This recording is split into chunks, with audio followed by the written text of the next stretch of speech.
empowering women in Christ. Hallelujah. Shekinah ന്യൂസിന്റെ എല്ലാ പ്രിയ പ്രേക്ഷകർക്കും നമ്മുടെ കർത്താവായ യേശു ക്രിസ്തുവിന്റെ കൃപയും സമാധാനവും ആശംസിക്കുകയാണ്. പ്രശില്ല പ്രോഗ്രാമിലേക്ക് എല്ലാവരെയും ഏറ്റവും സ്നേഹത്തോടെ സ്വാഗതം ചെയ്യുന്നു. നമ്മൾ സുവിശേഷങ്ങളിൽ കണ്ടുമുട്ടുന്ന മർത്തായെയും മറിയത്തെയും കുറിച്ചാണ് പഠിച്ചുകൊണ്ടിരുന്നത്.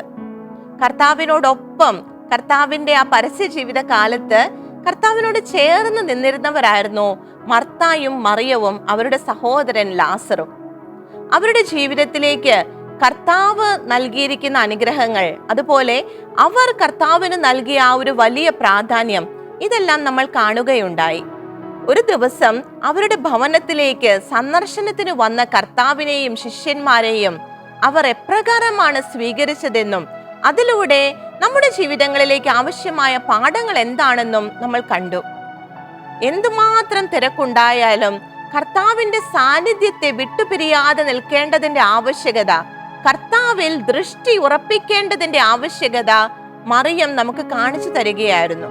സങ്കീർത്തകനായ ദാവീദ് 141 അധ്യായം അവിടെ 8 തിരുവാക്യത്തിൽ ഇപ്രകാരം പറയുന്നുണ്ട്: ദൈവമായ കർത്താവേ, എന്റെ ദൃഷ്ടി അങ്ങയുടെ നേരെ തിരിഞ്ഞിരിക്കുന്നു, അങ്ങയിൽ ഞാൻ അഭയം തേടുന്നു.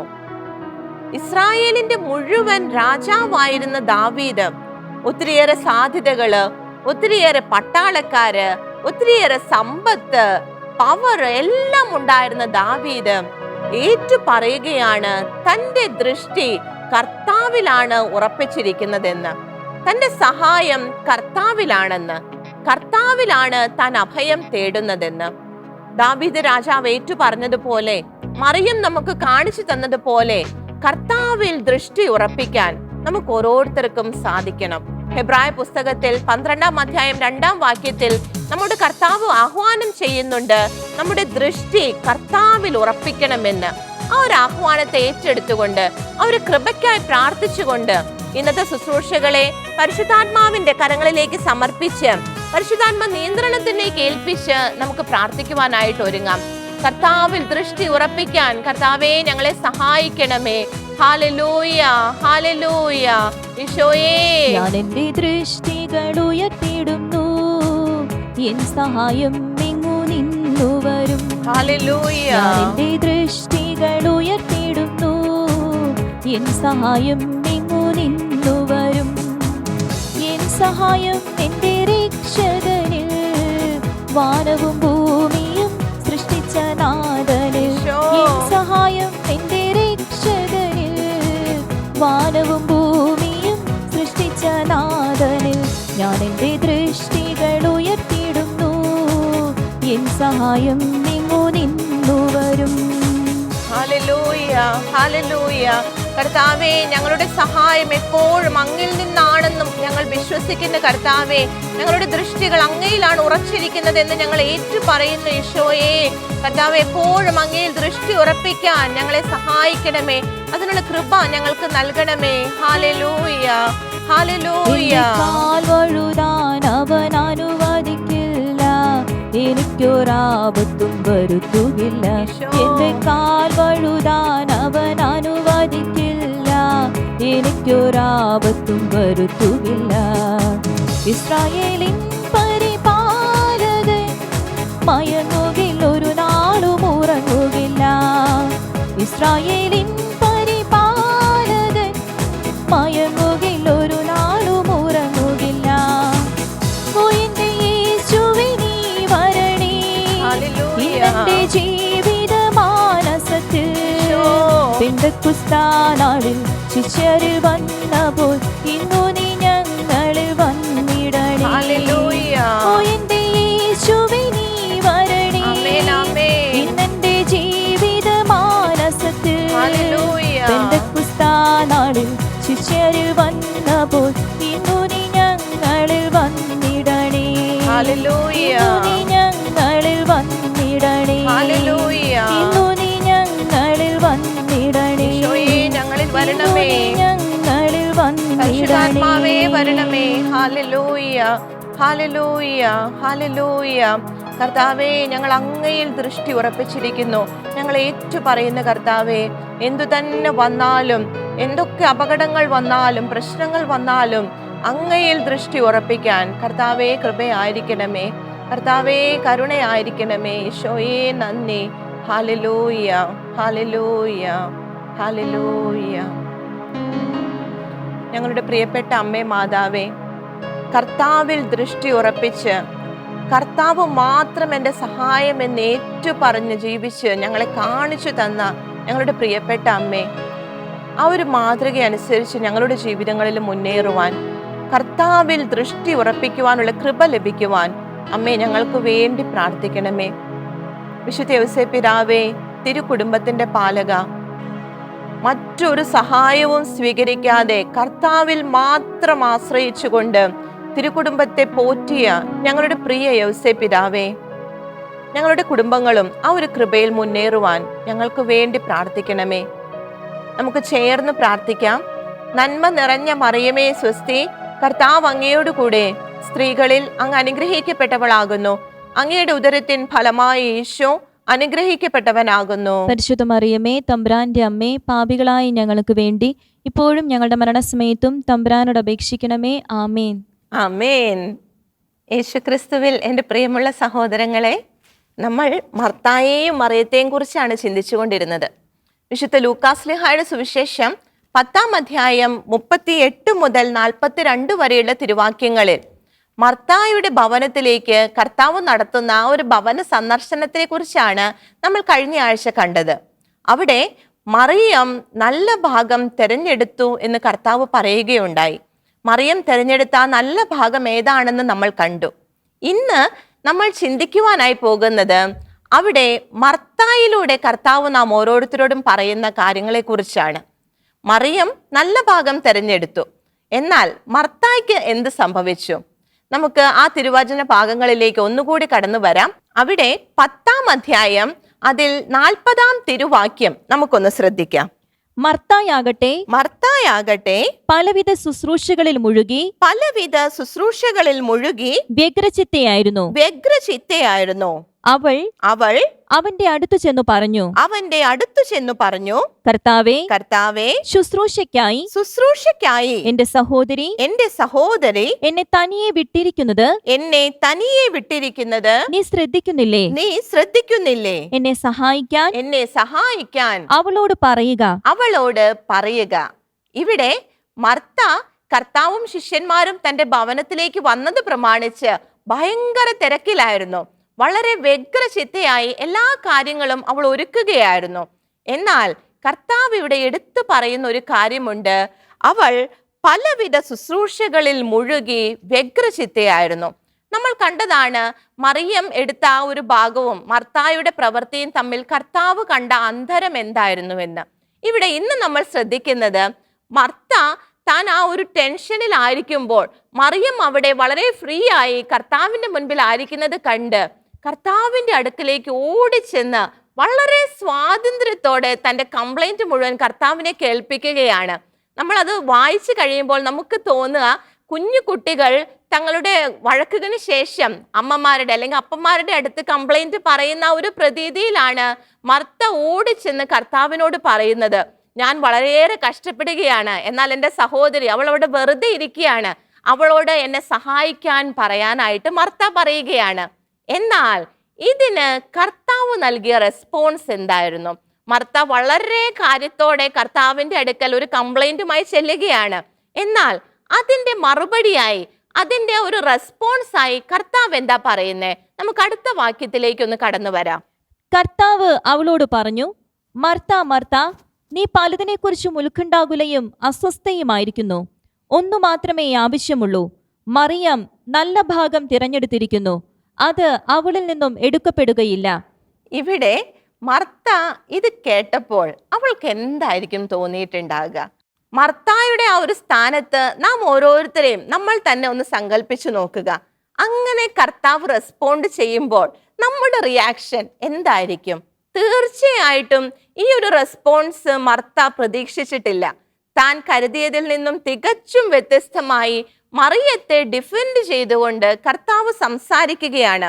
മർത്തായെ വളരെ കാര്യമായി ശാസിക്കുകയും ചെയ്യുന്നുണ്ട്. നല്ല ഒരു കറക്ഷൻ മർത്തായ്ക്ക് കൊടുക്കുകയാണ്. എൻ്റെ പ്രിയ സഹോദരങ്ങളെ, എന്നാൽ ഇന്ന് നാം ചിന്തിക്കുന്നത് ഈ ഒരു കറക്ഷനോട് മർത്ത കാണിച്ച ആ ഒരു റെസ്പോൺസ് ആണ്. കർത്താവിൽ നിന്ന് ഒരിക്കലും പ്രതീക്ഷിക്കാത്തൊരു കാര്യമാണ് മർത്ത നേരിടേണ്ടി വന്നത്. വളരെ നിശ്ചിതമായ രീതിയിൽ തന്നെ കർത്താവ് മർത്തായെ കറക്റ്റ് ചെയ്യുന്നുണ്ട്. വളരെ കാര്യമായിട്ട് ശാസിച്ച് ശരിയായത് എന്താണെന്ന് പറഞ്ഞു കൊടുക്കുന്നുണ്ട്. ആ പറഞ്ഞു കൊടുത്ത കാര്യം ഉൾക്കൊള്ളാൻ മർത്തായ്ക്ക് സാധിച്ചോ ഇല്ലയോ എന്ന് നമ്മൾക്ക് അറിയുന്നത് അടുത്ത അധ്യായങ്ങളിലാണ്. തുടർന്നുള്ള മർത്തായുടെ പെരുമാറ്റത്തിലാണ് കർത്താവ് നൽകിയ ഈ കറക്ഷൻ മർത്ത സ്വീകരിച്ചോ, അതിനോടുള്ള അവളുടെ ആ ഒരു പ്രതികരണം എന്തായിരുന്നു എന്ന് കാണുന്നത്. നമ്മൾ യോഹന്നാന്റെ സുവിശേഷത്തിലേക്ക് കടന്നു വരുമ്പോൾ അവിടെ 11-ാം അധ്യായത്തിൽ വീണ്ടും മർത്തായെയും മറിയത്തെയും നമ്മൾ ഒരുമിച്ച് കാണുന്നുണ്ട്. അവിടെ സാഹചര്യമെല്ലാം തികച്ചും വ്യത്യസ്തമാണ്. അവരുടെ ഏക സഹോദരനായ ലാസർ മരിച്ചു പോയിരിക്കുകയാണ്. അവർ വളരെയേറെ വിഷമത്തിലാണ്. തങ്ങളുടെ സഹോദരൻ മരിച്ചതിൻ്റെ ആ ഒരു വലിയ പ്രയാസത്തിൽ അവിടെ ആയിരിക്കുമ്പോൾ കർത്താവ് ആ ഭവനത്തിലേക്ക് വീണ്ടും കടന്നു വരികയാണ്. അപ്പോൾ എന്താണ് സംഭവിച്ചത്? വിശുദ്ധ യോഹന്നാൻ ശ്ലീഹ എഴുതിയ സുവിശേഷം 11-ാം അധ്യായം 17 മുതൽ 27 വരെയുള്ള വചനഭാഗത്താണ് അവിടെ കർത്താവും മർത്തായും തമ്മിലുള്ള ആ ഒരു കണ്ടുമുട്ടലിനെ വിവരിക്കുന്നത്. അവിടെ ഒരു 20-ാം വാക്യത്തിലേക്ക് നമ്മൾ വരുമ്പോൾ കർത്താവിന്റെ വചനം എഴുതി വെച്ചിരിക്കുകയാണ്. യേശു വരുന്നുണ്ടെന്ന് കേട്ടപ്പോൾ മർത്ത ചെന്ന് അവനെ സ്വീകരിച്ചു. എന്നാൽ മറിയം വീട്ടിൽ തന്നെ ഇരുന്നു. അവർ രണ്ടുപേരും തന്റെ സഹോദരൻ മരിച്ചതിന്റെ വിഷമത്തിൽ വളരെയേറെ വിഷമത്തിലാണ്, വളരെയേറെ ബുദ്ധിമുട്ടിലാണ്, ആകുലതയിലാണ്. എന്നാൽ തിരുവചനം എഴുതി വെച്ചിരിക്കുകയാണ്, യേശു വരുന്നുണ്ടെന്ന് കേട്ടപ്പോൾ മർത്ത ഓടുകയാണ് കർത്താവിന്റെ അടുക്കലേക്ക്. അവിടെ നേരിടുന്ന ആ ഒരു വിഷമത്തെയോ, അവിടെ തിരുവചനം അതിന്റെ തൊട്ടു മുൻപ് പറയുന്നുണ്ട്, ഒത്തിരിയേറെ യഹൂദർ അവിടെ ഉണ്ടായിരുന്നു. മർത്തായെയും മറിയത്തെയും ആശ്വസിപ്പിക്കാനായി അവരോടൊപ്പം ഒത്തിരിയേറെ യഹൂദർ ഉണ്ടായിരുന്നു. അവരെ ഒന്നും മർത്ത നോക്കുന്നില്ല. കർത്താവ് വരുന്നുണ്ടെന്ന് കേട്ടതേ മർത്ത ഓടുകയാണ് യേശുവിന്റെ അടുക്കലേക്ക്. യേശുവിന്റെ ആ സാന്നിധ്യത്തിലേക്ക് അവൾ ഓടിപ്പോവുകയാണ്. നമ്മൾ കണ്ടു കർത്താവ് എന്തിനായിരുന്നു മർത്തായെ ശകാരിച്ചത്. കർത്താവിന്റെ സാന്നിധ്യത്തെക്കാൾ ഉപരി മറ്റു പലതിനും പ്രാധാന്യം കൊടുത്തപ്പോഴാണ് മർത്തായെ കർത്താവ് ശകാരിച്ചത്. എന്നാൽ ഇവിടെ നമ്മൾ എന്താ കാണുന്നത്?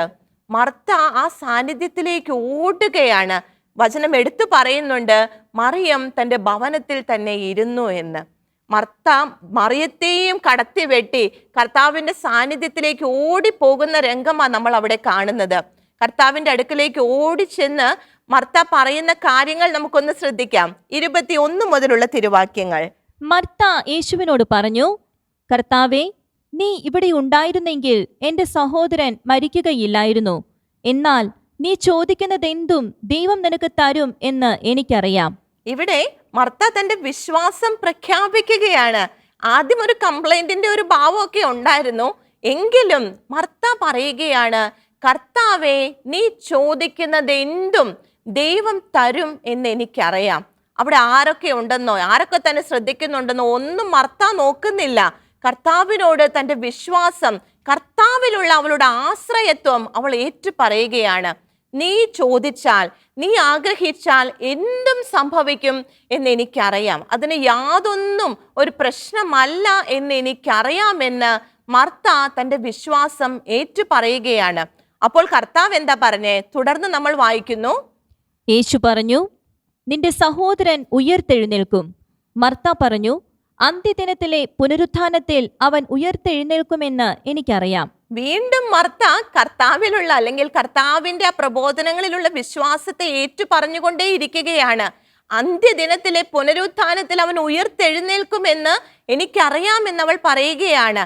അവസാന ഭാഗത്തേക്ക് വരുമ്പോൾ വീണ്ടും കർത്താവ് പുനരുത്ഥാനത്തെ കുറിച്ചൊക്കെ പറഞ്ഞു കൊടുക്കുന്നുണ്ട്.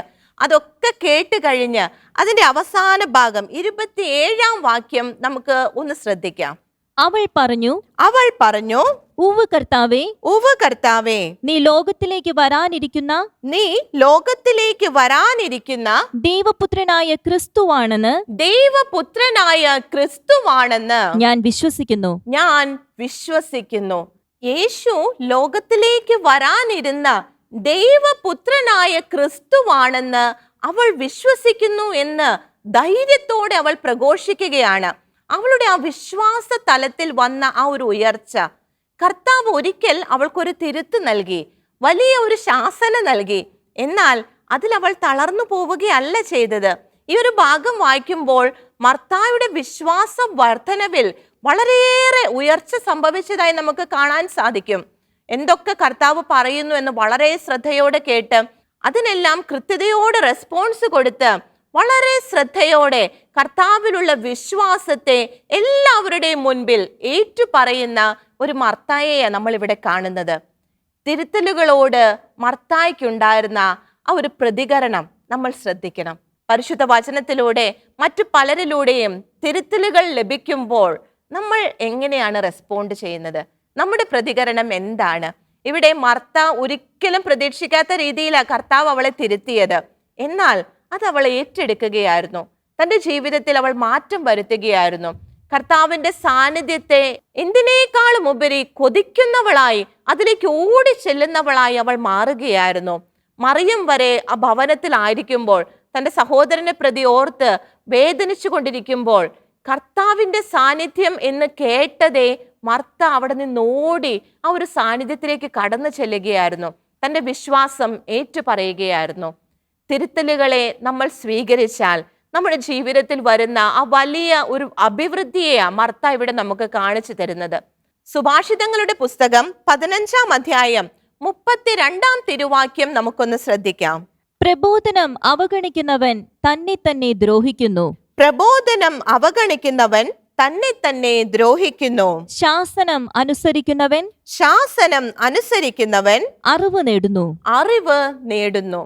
പ്രബോധനങ്ങളെ, ശാസനകളെ സ്വീകരിക്കുന്നവരെ പരിശുദ്ധ വചനം വളരെയേറെ ഒരു ഉയർന്ന തലത്തിലാണ് കാണുന്നത്. അത് സ്വീകരിക്കുന്നവർ അറിവ് നേടുന്നു, കർത്താവിൽ അവർ വളരുന്നു. എന്നാൽ അത് അവഗണിച്ചാൽ വലിയ അപകടത്തിലേക്കാണ് നമ്മൾ പോവുക എന്ന് തിരുവചനം പറയുന്നത്. ഇത് തന്നെയാണ് സുഭാഷിതങ്ങൾ 19-ാം അധ്യായം 20-ാം വാക്യത്തിൽ തിരുവചനം നമുക്ക് പറഞ്ഞു തരുന്നത്. ഉപദേശം കേൾക്കുകയും പ്രബോധനം അംഗീകരിക്കുകയും ചെയ്യുക. നീ ജ്ഞാനിയാകും.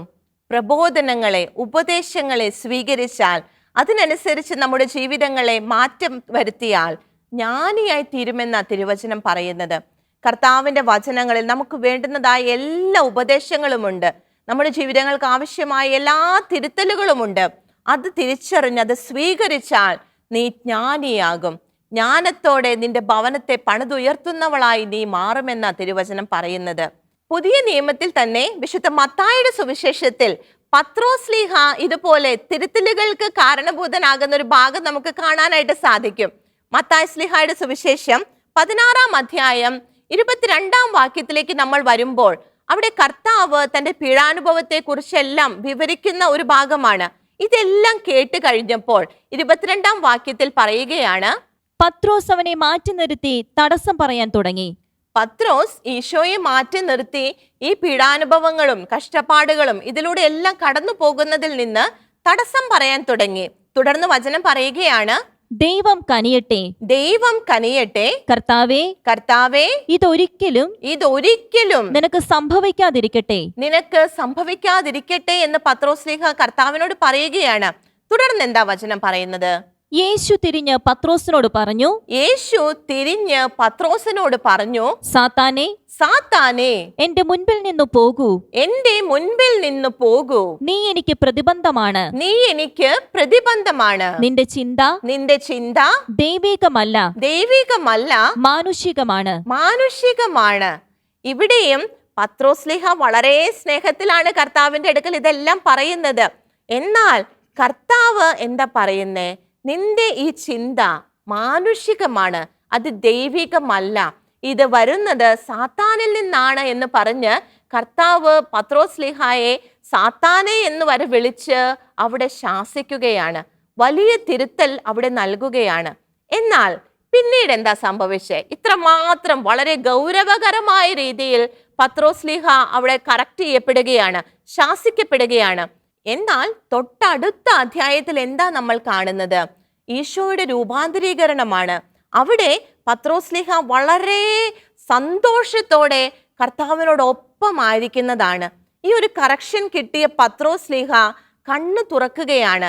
കർത്താവിന്റെ ആ ഒരു ദൈവികതയെ കൂടുതൽ തിരിച്ചറിയുവാനാണ് പത്രോസ്ലീഹായ്ക്ക് ഈ ഒരു കറക്ഷൻ കാരണമായത്.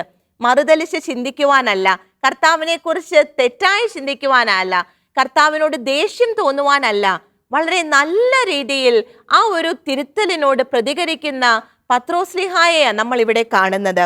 സുഭാഷിത പുസ്തകങ്ങൾ 10-ാം അധ്യായം 17-ാം വാക്യത്തിൽ തിരുവചനം വീണ്ടും നമ്മളോട് പറയുന്നുണ്ട്, പ്രബോധനത്തെ ആദരിക്കുന്നവൻ ജീവനിലേക്കുള്ള പാതയിലാണ്. ശാസന നിരസിക്കുന്നവന് വഴി പിഴയ്ക്കുന്നു.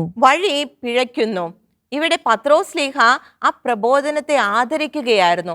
നമുക്കറിയാം, പത്രോസ്ലീഹ ജീവനിലേക്കുള്ള പാതയിൽ മുൻപോട്ട് ചരിക്കുന്നതായി, കർത്താവിനോടൊപ്പം നടക്കുന്നതായി. കർത്താവ് നൽകിയ പ്രബോധനങ്ങളെ അവൻ ആദരിച്ചു, അവൻ അത് സ്വീകരിച്ചു. മർത്തായും നമ്മൾ കണ്ടു, കർത്താവ് നൽകിയ ആ ഒരു ശാസനത്തെ അവൾ സ്വീകരിക്കുകയാണ്. അതിനനുസരിച്ച് അവൾ മാറ്റങ്ങൾ വരുത്തുകയാണ്. എന്നാൽ ഇങ്ങനെ ലഭിക്കുന്ന പ്രബോധനങ്ങളെ, ആഹ്വാനങ്ങളെ വേണ്ട രീതിയിൽ പ്രാധാന്യത്തോടെ കാണാത്തവർക്ക് എന്താണ് സംഭവിക്കുന്നതെന്നും സുവിശേഷങ്ങൾ നമുക്ക് പറഞ്ഞു തരുന്നുണ്ട്. വിശുദ്ധ യോഹന്നാൻ ശ്ലീഹ എഴുതിയ സുവിശേഷം 6-ാം അധ്യായം 66-ാം തിരുവാക്യം നമുക്കൊന്ന് ശ്രദ്ധിക്കാം. ഇതിനുശേഷം അവന്റെ ശിഷ്യന്മാരിൽ വളരെ പേർ അവനെ വിട്ടുപോയി. അവർ പിന്നീട് ഒരിക്കലും അവന്റെ കൂടെ നടന്നില്ല. കർത്താവിന്റെ പ്രബോധനങ്ങളെ കേട്ട് കഴിഞ്ഞ ഒരു പറ്റം ശിഷ്യന്മാരുടെ കാര്യമാണ് ഇവിടെ പറയുന്നത്. അത് സ്വീകരിക്കാൻ പ്രയാസമുള്ളതായതുകൊണ്ട്, അത്ര എളുപ്പമല്ലാത്തതുകൊണ്ട് അതെല്ലാം കേട്ട് കഴിഞ്ഞ് ഒരു പറ്റം ശിഷ്യന്മാർ കർത്താവിനെ വിട്ടുപോവുകയാണ്. പിന്നീട് ഒരിക്കലും അവർ കർത്താവിന്റെ കൂടെ നടന്നിട്ടില്ല. അവർ ജീവനിലേക്കുള്ള പാത എന്നേക്കുമായി അടച്ചു കളയുകയാണ്. ആ പ്രബോധനങ്ങളെ സ്വീകരിക്കുവാനുള്ള ആ ഒരു തുറവിയില്ലായ്മ അവരെ വലിയ അപകടത്തിലേക്കാണ് കൊണ്ടെത്തിക്കുന്നത്. എന്നാൽ ഇതേ പ്രബോധനങ്ങൾ കേട്ട സ്ലീഹന്മാർ എന്താ പറയുന്നത്? അതേ അധ്യായത്തിൽ തന്നെ 68-ാം തിരുവാക്യം നമുക്ക് വ്യക്തമാക്കി തരുന്നുണ്ട്. ശിമയോൻ പത്രോസ് ഇതൊക്കെ കഴിഞ്ഞപ്പോൾ മറുപടി പറയുകയാണ്, കർത്താവേ, ഞങ്ങൾ ആരുടെ അടുക്കലേക്ക് പോകും? നിത്യജീവന്റെ വചനങ്ങൾ നിന്റെ പക്കലുണ്ട്. ആ ഒരു പറ്റം ശിഷ്യന്മാർക്ക് വളരെ പ്രയാസകരമായി തോന്നിയ, വളരെ ബുദ്ധിമുട്ട് അനുഭവപ്പെട്ട അതേ വചനങ്ങൾ തന്നെയാണ് ഇവരും കേട്ടത്. എന്നാൽ ഇവർക്ക് അത് നിത്യജീവന്റെ വചനങ്ങളായി തോന്നുകയായിരുന്നു. തിരുത്തലുകളോടുള്ള, പ്രബോധനങ്ങളോടുള്ള തുറവി അത് വലിയ കാര്യമാണ് പ്രിയമുള്ളവരെ. നിത്യജീവന്റെ പ്രബോധനങ്ങളായിട്ട് പത്രോസ്ലീഹ ആ തിരുത്തലുകളെ, ആ പ്രബോധനങ്ങളെ ഒക്കെ സ്വീകരിക്കുകയായിരുന്നു. ഫലം എന്താണെന്ന് നമുക്കറിയാം. സ്ലീഹന്മാർ എവിടെ എത്തിയെന്നും അത് ഉപേക്ഷിച്ചവർ എവിടെ എത്തിയെന്നും എല്ലാം നമുക്കറിയാം. വീണ്ടും സുഭാഷിതങ്ങൾ 10-ാം അധ്യായം 17-ാം വാക്യം ഒരിക്കൽ കൂടി നമുക്ക് ശ്രദ്ധിക്കാം. പ്രബോധനത്തെ ആദരിക്കുന്നവൻ ജീവനിലേക്കുള്ള പാതയിലാണ്. ശാസന നിരസിക്കുന്നവന് വഴി പിഴയ്ക്കുന്നു. ഇതല്ലേ തിരുവചനം നമുക്ക് കാണിച്ചു തന്നത്? പത്രോസ്ലീഹായും മറ്റു ശിഷ്യന്മാരും ആ പ്രബോധനത്തെ സ്വീകരിച്ചവർ അത് നിത്യജീവന്റെ വചസ്സുകളായി ഏറ്റെടുക്കുകയായിരുന്നു. എന്നാൽ അത് ഉപേക്ഷിച്ചവർ, അത് നിരസിച്ചവർ, അവർ നാശത്തിലേക്ക് പോവുകയായിരുന്നു. അവർ ഒരിക്കലും പിന്നീട് കർത്താവിന്റെ കൂടെ നടന്നിട്ടില്ല എന്നാണ് തിരുവചനം പറയുന്നത്. അവർ ആ നിത്യജീവനെ അവർ ഉപേക്ഷിച്ച് കളയുകയായിരുന്നു. നമ്മോട് തിരുവചനം തരുന്ന മറ്റൊരു ആഹ്വാനമുണ്ട്. വിശുദ്ധ പൗലോസ്ലീഹ തിമോത്തിയോസിന് എഴുതിയ 2-ാം ലേഖനം 3-ാം അധ്യായം 16-ാം തിരുവാക്യം നമുക്കൊന്ന് ശ്രദ്ധിക്കാം. വിശുദ്ധ ലിഖിതമെല്ലാം ദൈവനിവേശിതമാണ്. അവ പ്രബോധനത്തിനും ശാസനത്തിനും തെറ്റുതിരുത്തലിനും നീതിയിലുള്ള പരിശീലനത്തിനും ഉപകരിക്കുന്നു. നമുക്ക് നൽകപ്പെട്ടിരിക്കുന്ന ഈ തിരുവചനം, പരിശുദ്ധ ബൈബിൾ, വിശുദ്ധ ലിഖിതങ്ങളെല്ലാം ദൈവനിവേശിതമാണെന്നാ തിരുവചനം പറയുന്നത്. അതെന്തിനൊക്കെ എന്നാ പറയുന്നേ? തെറ്റുതിരുത്തലിന്, ശാസനത്തിന്, പ്രബോധനത്തിന് എല്ലാം അത് ഉപകരിക്കണം. നമ്മൾ വാഗ്ദാനങ്ങളും കർത്താവിനെ കുറിച്ചുള്ള വലിയ മഹത്വമേറിയ കാര്യങ്ങളും മാത്രമല്ല, വിശുദ്ധ ലിഖിതങ്ങളിൽ നിന്ന് നമ്മുടെ തെറ്റുകൾ തിരുത്താൻ, ശാസനങ്ങൾ ഏറ്റെടുക്കാൻ, പ്രബോധനങ്ങൾ സ്വീകരിക്കാൻ നാം ഓരോരുത്തരും വിളിക്കപ്പെട്ടവരാണ്. ആ ഒരു കൃപയിലേക്ക് വിളിക്കപ്പെട്ടവരാണ് നാം ഓരോരുത്തരും എന്ന മർത്തായും പത്രോസ്ലീഹായും എല്ലാം നമുക്ക് പറഞ്ഞു തരുന്നത്. കർത്താവ് നൽകുന്ന ഈ ആഹ്വാനത്തിനനുസരിച്ച് നമ്മുടെ ജീവിതങ്ങൾക്ക് ആവശ്യമായ മാറ്റങ്ങൾ വരുത്താം. തെറ്റുകൾ തിരുത്തപ്പെടുമ്പോൾ അതിനോട് തുറവിയുള്ളവരായി നമുക്ക് ഓരോരുത്തർക്കും മാറാം. കർത്താവ് ആ ഒരു കൃപ, ജ്ഞാനം നമുക്ക് ഓരോരുത്തർക്കും നൽകാനായി പ്രാർത്ഥനയോടെ നമുക്കായിരിക്കാം. ഇതുപോലെ പ്രബോധനങ്ങൾ നൽകി, തെറ്റുകൾ തിരുത്തി, ശാസനങ്ങൾ നൽകി നമ്മളെ മുന്നോട്ട് നയിക്കുന്ന, ജീവന്റെ പാതയിൽ നമ്മെ മുൻപോട്ട് നയിക്കുന്ന കർത്താവിന് നന്ദി പറഞ്ഞുകൊണ്ട് നമുക്കൊന്ന് ചേർന്ന് കർത്താവിനെ സ്തുതിച്ച് ആരാധിക്കുവാനായിട്ട് ഒരുങ്ങാം. നാം ആയിരിക്കുന്നിടത്തിരുന്ന് നമുക്ക് സ്തുതിച്ച് പ്രാർത്ഥിക്കാം. Hallelujah, hallelujah, hallelujah. കർത്താവേ, ഞങ്ങൾ അങ്ങേ സ്തുതിക്കുന്നു. ഞങ്ങൾക്ക് നൽകുന്ന തിരുത്തലുകൾക്കായി, ശാസനത്തിനായി, പ്രബോധനത്തിനായിട്ട് എല്ലാം കർത്താവേ ഞങ്ങൾ അങ്ങേ സ്തുതിക്കുന്നു. Hallelujah, hallelujah. ഞാനെന്നും സ്തുതിക്കും എൻ പരനെ, തിരുവരസുതനെ, ആനന്ദഗാനങ്ങൾ പാടിപ്പുകഴ്ത്തി ഞാനെന്നും സ്തുതിക്കും. ഹല്ലേലൂയ. ഞാനെന്നും സ്തുതിക്കും എൻ പരനെ, തിരുവരസുതനെ, ആനന്ദഗാനങ്ങൾ പാടിപ്പുകഴ്ത്തി ഞാനെന്നും സ്തുതിക്കും. കർത്താവേ, ഞങ്ങൾ അങ്ങേ സ്തുതിക്കുന്നു. ഞങ്ങളെ വഴി നടത്തുന്ന അങ്ങയുടെ സ്നേഹത്തിനായി പ്രബോധനങ്ങൾ നൽകി, തെറ്റുകൾ തിരുത്തി, ശാസനകൾ നൽകി ഞങ്ങളെ അങ്ങയുടെ നിത്യതയിലേക്ക് വഴി നടത്തുന്ന അങ്ങയുടെ സ്നേഹത്തെ ഓർത്ത് ഞങ്ങൾ അങ്ങേ സ്തുതിക്കുന്നു. Hallelujah, hallelujah. നിത്യത തന്നിൽ ഞാനെത്തും, തന്റെ ദിവ്യപാദങ്ങൾ ഞാൻ മുത്തും. ഹല്ലേലൂയ. നിത്യത തന്നിൽ ഞാനെത്തും, തന്റെ ദിവ്യപാദങ്ങൾ ഞാൻ മുത്തും. ഭക്തിയിൽ ആനന്ദ സംഗീതം മീട്ടി ഞാനെന്നും സ്തുതിക്കും എൻ പരനെ, തിരുവരസുതനെ, ആനന്ദഗാനങ്ങൾ പാടിപ്പുകഴ്ത്തി ഞാനെന്നും സ്തുതിക്കും. ഹല്ലേലൂയ. ഞാനെന്നും സ്തുതിക്കും എൻ പരനെ, തിരുവരസുതനെ, ആനന്ദഗാനങ്ങൾ പാടിപ്പുകഴ്ത്തി ഞാനെന്നും സ്തുതിക്കും. ഈശോയേ നന്ദി, ഈശോയേ സ്തുതി. Hallelujah, hallelujah, hallelujah. കർത്താവേ, ഞങ്ങൾ അങ്ങേ ആരാധിക്കുന്നു, ഞങ്ങൾ അങ്ങേ സ്തുതിക്കുന്നു. ഞങ്ങളെ വഴി നടത്തുന്ന അങ്ങയുടെ വലിയ സ്നേഹത്തെ ഓർത്ത് കർത്താവേ ഞങ്ങൾ നന്ദി പറയുന്നു. Hallelujah, hallelujah. ഈശോയേ നന്ദി, ഈശോയേ നന്ദി. ഹല്ലേലൂയ. ആമേൻ. എൻ്റെ പ്രിയ സഹോദരങ്ങളെ, നമ്മൾ ഇന്ന് പഠിച്ചതുപോലെ തിരുത്തലുകളോട് എപ്പോഴും തുറവിയുള്ളവരായി നമുക്ക് മാറാം. ആ ഒരു കൃപ കർത്താവ് നമുക്ക് ഓരോരുത്തർക്കും നൽകട്ടെ എന്ന് പ്രാർത്ഥിക്കുന്നു. നമുക്ക് പരസ്പരം പ്രാർത്ഥനയിൽ ഒന്നിച്ചായിരുന്നു കൊണ്ട് കർത്താവിനോട് ചേർന്നുള്ള നമ്മുടെ ജീവിതത്തിൽ നമുക്ക് മുന്നോട്ട് പോകാം. കർത്താവ് എല്ലാവരെയും സമൃദ്ധമായി അനുഗ്രഹിക്കുകയും പരിപാലിക്കുകയും ചെയ്യട്ടെ. നിങ്ങളുടെ അഭിപ്രായങ്ങളും പ്രാർത്ഥനാ നിയോഗങ്ങളും ഞങ്ങളെ അറിയിക്കുക. ഞങ്ങളുടെ നമ്പർ 9495219811. ഞങ്ങളുടെ ഇമെയിൽ priscilla@gmail.com. ഞങ്ങളുടെ address പ്രിഷില്ല ഷെക്കന news, Thalikkode, Pattikkad PO, Thrissur, Kerala 680652.